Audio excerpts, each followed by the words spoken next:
Bonjour! Dans la vidéo précédente, nous avons vu qu'il existait trois différentes conceptions de l'égalité. L'égalité des droits, l'égalité des chances et l'égalité des situations. Nous avons vu que ces différentes conceptions étaient plus ou moins compatibles et pouvaient donner lieu à des débats sur les inégalités qu'on pouvait considérer comme acceptables et légitimes ou non. Mais finalement, en présentant ces trois conceptions de l'égalité, on n'a fait que poser les fondements pour présenter différentes théories de la justice sociale que l'on va voir dans cette vidéo. Cette vidéo, comme la précédente, sont clairement à mi-chemin entre les SES, sur la notion finalement de lutte contre les inégalités, et la philosophie sur la notion de justice sociale et de quand peut-on considérer qu'une société est juste. En l'occurrence, les différentes théories que l'on va voir dans cette vidéo reprennent les trois types d'égalité que l'on a vus, mais font attention aussi à deux autres critères. D'une part, la liberté, donc quel est le degré de liberté accordé aux individus et dans quelle mesure justement les individus disposent-ils de liberté individuelle, et l'efficacité. Est-ce que l'ensemble de la richesse et du bien-être créé par la société est plus ou moins important quand on applique telle ou telle règle de justice sociale? Allez, c'est ce qu'on va voir maintenant dans cette vidéo. Première théorie de la justice sociale que l'on va présenter, l'utilitarisme, notamment associé au philosophe britannique Jeremy Bentham. Dans cette conception de la justice sociale, on cherche avant tout à avoir une distribution des ressources qui permet d'avoir le plus grand bonheur possible. En fait, la notion d'utilitarisme, c'est pas de dire est-ce que les choses sont utiles dans le sens dans lequel on l'entend couramment en français, c'est plutôt en référence à la notion d'utilité en économie qui en gros désigne la satisfaction, le bien-être des différents acteurs. Et donc là, il s'agit en gros de faire en sorte qu'il y ait le plus possible de satisfaction, de bien-être dans la société. Le problème avec cette approche, qui peut sembler finalement assez simple, on peut sacrifier certaines choses si on pense que ça permet d'avoir plus de bien-être, c'est que quand on se contente de mesurer la satisfaction, le bien-être, la richesse créée au niveau global de la société, au niveau agrégé, on ne prend pas en compte la répartition de ces ressources et notamment les inégalités qui peuvent exister. Vous pourrez très bien avoir une société qui a plus de bien-être qu'une autre, simplement parce que vous avez une personne qui est énormément riche ou une élite qui est énormément riche et une grande masse de personnes qui gagnent très peu, mais simplement quand on additionne finalement la richesse de cette élite, on a plus de richesse que dans une autre société.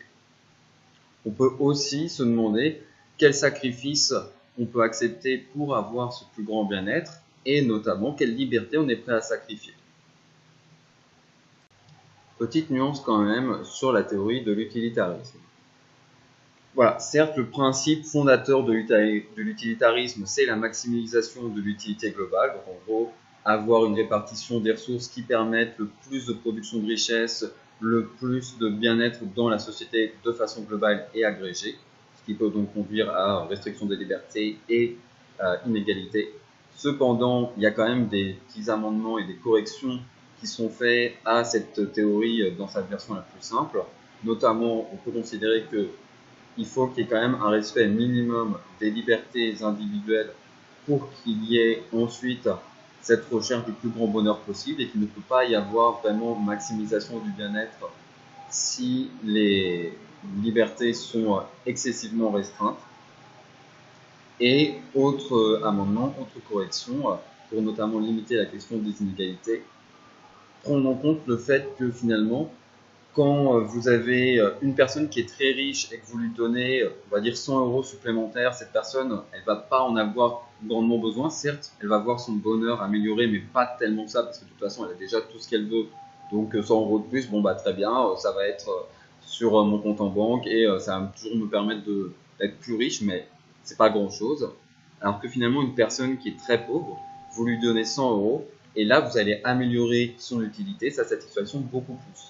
Et donc voilà, dire que finalement, les personnes qui sont pauvres bénéficient beaucoup plus et sont beaucoup plus heureuses d'avoir une certaine somme, une certaine richesse par rapport à des personnes qui sont riches, permet de dire que finalement, si les inégalités sont trop fortes, vous allez avoir une réduction du bien-être. Et que deux sociétés où la production de richesse est la même, mais une où les inégalités sont plus fortes, finalement, la société où les inégalités sont plus faibles, vous avez plus de bien-être parce que justement, les personnes les plus pauvres profitent plus des sommes qu'elles ont en plus par rapport aux autres.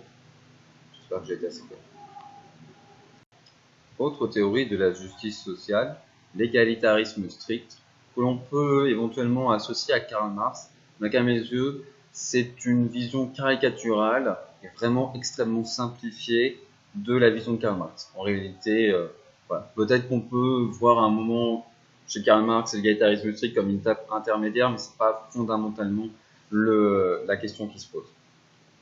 En gros, dans cette théorie, on se concentre uniquement sur l'égalité des situations. Et donc, on essaye d'avoir une répartition strictement égalitaire des ressources. Vous comprendrez tout de suite quel est le problème, surtout qu'on en avait parlé dans la vidéo précédente, c'est que dans ce cas, si tout le monde a la même chose, il n'y a pas d'incitation à faire des efforts. Pourquoi travailler? Pourquoi essayer d'être plus productif, plus efficace, à créer plus de richesses si de toute façon, au final, vous aurez le même revenu, la même richesse que n'importe qui d'autre dans le pays. Et le problème, du coup, c'est que vous avez généralement, avec ce principe-là, une production de richesse qui est plus faible. Du coup, en termes d'efficacité, ça pose un problème. On peut aussi se poser la question des libertés, dans la mesure où, finalement, vous êtes éventuellement certes libre de faire des efforts, mais le fruit de ces efforts, vous ne pouvez pas en profiter. La théorie presque opposée à celle de l'égalitarisme strict, c'est celle du libertarianisme, développée entre autres par le philosophe américain Robert Nozick.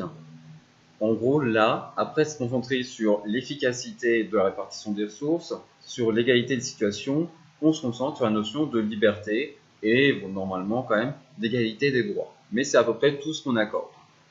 En gros, on considère qu'il doit y avoir un respect absolu de la liberté des individus et que autant que possible, l'État ne doit pas intervenir pour restreindre ses libertés de quelque façon que ce soit. À partir du moment où les ressources produites sont réparties d'une façon qui repose sur des contrats et des accords qui sont conclus de façon libre par les individus, tout est possible, tout est acceptable. On voit tout de suite quel est le problème. Si tout est possible, tout est acceptable, juste si on dit au départ les individus sont libres et égaux devant la loi, c'est que vous allez avoir des inégalités.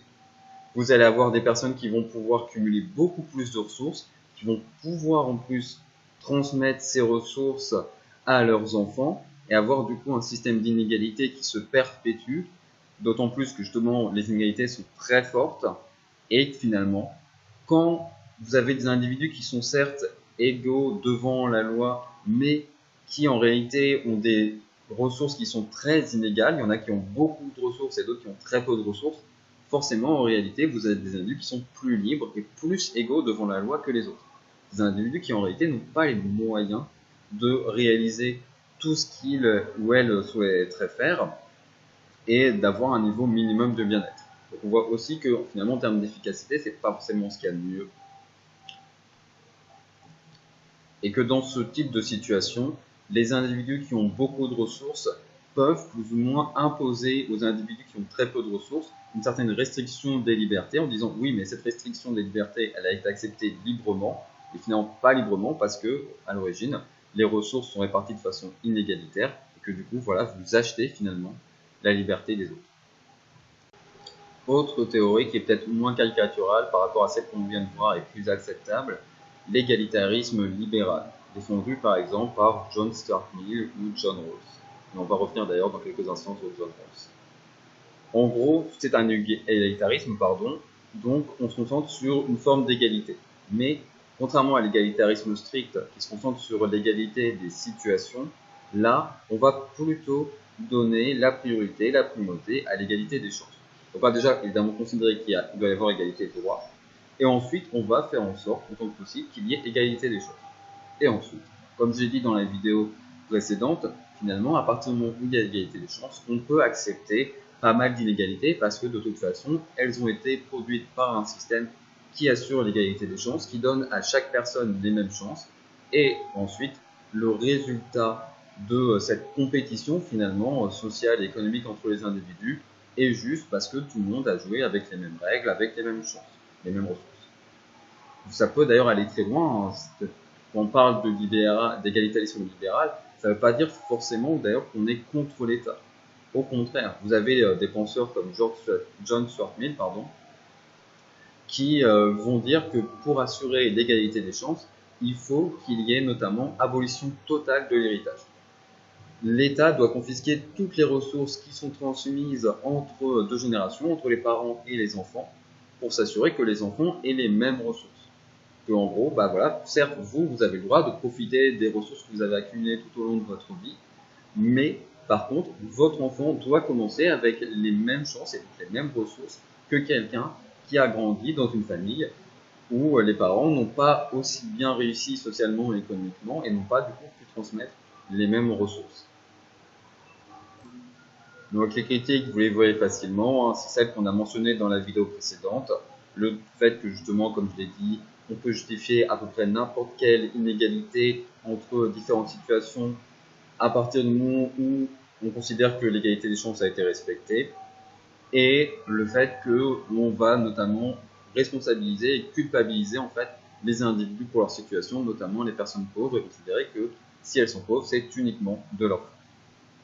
La théorie de la justice présentée par John Rawls en 1971, qu'on peut éventuellement rattacher à l'égalitarisme libéral, est une théorie qui a beaucoup marqué les réflexions en économie politique et en philosophie autour de la justice sociale, notamment parce qu'elle permet quand même une certaine conciliation des différents principes que l'on a présentés. Donc je rappelle, liberté, efficacité, égalité des droits, égalité des chances, égalité des situations. Mais qu'elle en gros essaye de les hiérarchiser. Au lieu de se concentrer uniquement sur un critère, on essaye de voir comment est-ce qu'on peut avoir la meilleure combinaison entre tous ces critères. On commence par assurer égalité de droits et respect des libertés individuelles, considérant qu'une société qui ne respecte pas les libertés des individus ne peut pas produire du bien-être et avoir une répartition des ressources qui soit considérée comme juste, légitime et acceptable. Ensuite, on essaye d'assurer l'égalité des chances en répartissant les différentes ressources considérées comme primaires qui vont être nécessaires pour l'acquisition d'une certaine position sociale de façon du coup le plus égalitaire possible. Mais à chaque fois, évidemment, en respectant l'égalité des droits et le respect des libertés individuelles. Il ne faut pas restreindre les libertés individuelles au nom de la maximisation de l'égalité des chances. Et enfin, on va avoir une redistribution des ressources après qu'elles aient été produites et réparties grâce aux efforts individuels, de façon à ce que la situation la plus défavorable soit la moins pire possible. On peut appeler le principe de différence, le principe de maximine, parce qu'on cherche à maximiser la situation minimale, la situation où on a le moins de ressources. Donc en gros, dans deux sociétés qui respectent toutes les deux l'égalité de droits, respect des libertés individuelles, égalité des chances. À nouveau, chaque principe doit respecter les principes qui viennent avant. Vous ne pouvez pas redistribuer les ressources d'une façon qui porte atteinte à l'égalité des droits ou à l'égalité des chances.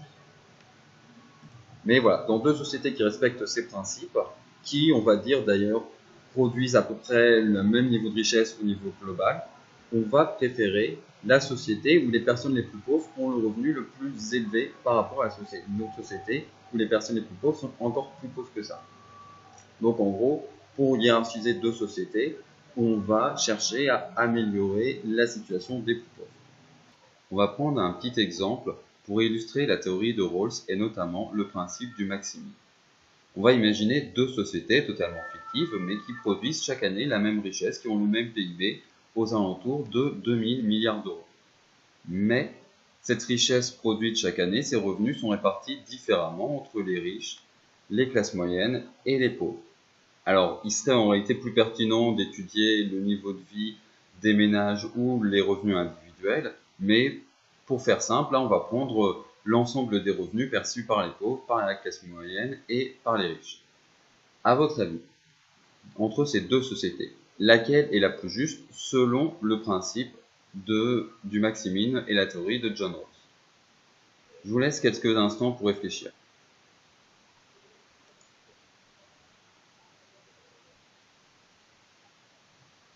En l'occurrence, c'est la société numéro 2.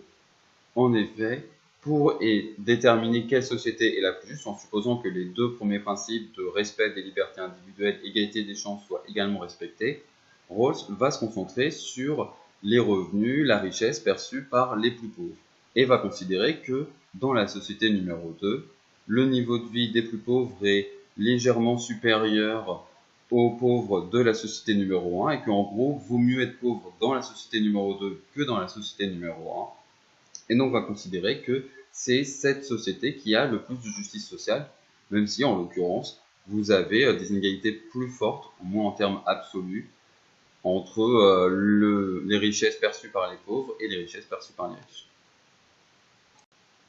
Pardon. En l'occurrence, Rawls justifie donc ce principe du maximin de deux façons. D'abord d'un point de vue théorique, philosophique.